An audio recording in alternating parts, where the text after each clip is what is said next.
Hi, it's Eric Schwenk here from Social Media Committee, Website Committee for ASRA, and I'm here with Ed Mariano, one of our fine clinicians and faculty members and on the board as well.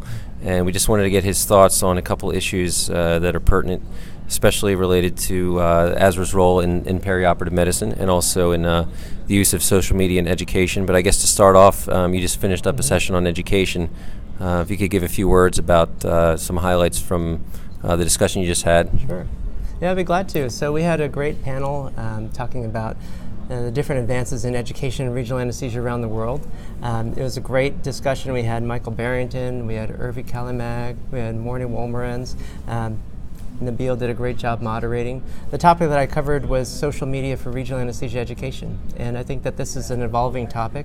It's an important one for me only because I think as an academic physician and researcher, it's very difficult today to try to keep up with all the information that's coming out from all the different channels. And so unlike before when you used to get your journal in the mail and then you'd flip through it and then that was your primary source of information when you're trying to learn new things or write papers.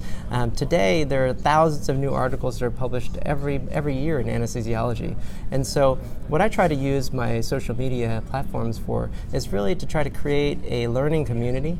I trust that the people that I follow have similar interests to me, and hopefully I'll get to learn from a lot of their experiences. That's great. And I know you guys, because I caught the kind of tail end of your talk, but any tips for people as it relates to kind of screening through different resources and which things can be trusted? You know, one audience member said something about the residents now are attending University of YouTube. So any kind of thoughts on just what people can do to kind of screen out some of that stuff?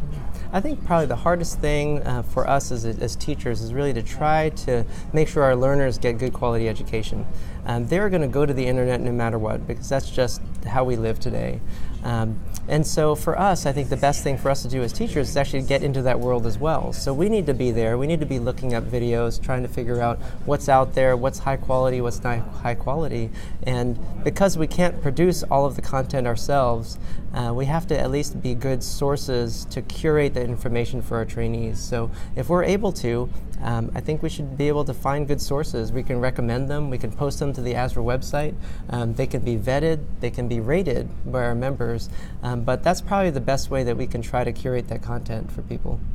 That's great advice from Ed Mariano. And that's it for our interview today. Tune in for a few more for the rest of the meeting. Thanks, Eric.